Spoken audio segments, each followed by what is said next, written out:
ધારાસભ્ય શ્રી ચૈતરભાઈ વસાવાજી તેમજ નર્મદા જિલ્લાના પ્રમુખ શ્રી એવા અંજનાબેન તેમજ તમામ પદાધિકારીઓ, અહીંયા ગાડી ઉપસ્થિત તમામ તાલુકા જિલ્લા પંચાયત અને નગરપાલિકામાંથી જેઓ ખૂબ સારી મહેનત કરી અને જીત્યા છે એવા તમામ ચૂંટાયેલા પદાધિકારીઓનું અમે આમ આદમી પાર્ટી પરિવાર તરફથી આપનું સર્વેનો ખૂબ ખૂબ આભાર વ્યક્ત કરીએ છીએ।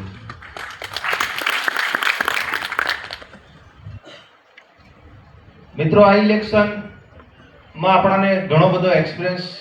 જોવા મળ્યો। અત્યાર સુધી ભાજપ અને કોંગ્રેસ ફક્ત બે જ પાર્ટી આ ગુજરાત પર રાજ કરતી હતી અને હળીમળીને પોતાના વિકાસલક્ષી નાના મોટા કામો કરતા હતા। જ્યારથી આમ આદમી પાર્ટી ગુજરાતમાં એમણે પગ પેસારો કર્યો ત્યારથી પ્રથમ તો આપણે સુરત નગરપાલિકામાં એ લોકો જીત્યા, વિરોધ પક્ષની ખૂબ સરસ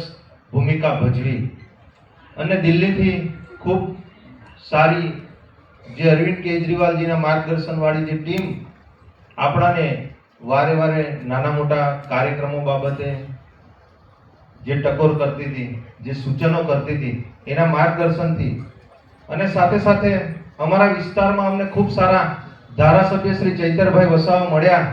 કે જેના લીધે અમે આખી નર્મદા જિલ્લા પંચાયત બનાવી છે અને સાથે સાથે એમણે જે ઉમરગામથી અંબાજીનો જે પ્રવાસ કર્યો એ મિત્રો અમે એમની સાથે ઘણી બધી જગ્યાઓ પર ફર્યા એમની સાથે। ત્યાં અમને કોઈ જગ્યાએ જમવાનો પણ ટાઈમ નહોતો મળતો। અમે ચા બિસ્કિટ ખાઈને પણ ઘણા સાહેબશ્રી સાથે અમે કાર્યક્રમો કર્યા છે। રાત્રે 11 2 વાગે 3 વાગે અમે ઘરે આવીએ, પણ તેમ છતાં પણ સવારે જ્યારે પણ અમે એમને જોઈએ તો એમની અંદરથી ખરેખર એક એનર્જી આવે અને અમારા તમામ લોકોનું એક ધારાસભ્ય તરીકે પર ડે એક ગ્રુપ કોલ લે છે। પ્રદેશનું 9:30 વાગે ગ્રુપ કોલ હોય છે, 9 વાગે ગ્રુપ કોલ હોય છે 9:30 વાગ્યા સુધી। ત્યાર પછી અમારું સાહેબશ્રી જાતે ડેડિયાપાડા વિધાનસભાનું ગ્રુપ કોલ લે છે, બીજી અલગ અલગ વિધાનસભાનું પણ એમને જ્યારે જ્યારે ટાઈમ મળે છે ત્યારે એ આ ગ્રુપ કોલથી અમને પ્રેરણા, અમારી જ્યાં નાની મોટી ભૂલ થાય, અમારા આગેવાનોની ભૂલ થાય, અમારા પદાધિકારીઓની ભૂલ થાય તો અમને સૂચનો કરતા હતા, અમને માર્ગદર્શન કરતા હતા અને એમની સાથે સાથે ઘણો બધો સંઘર્ષ પણ કર્યો અને એ સંઘર્ષમાં અમને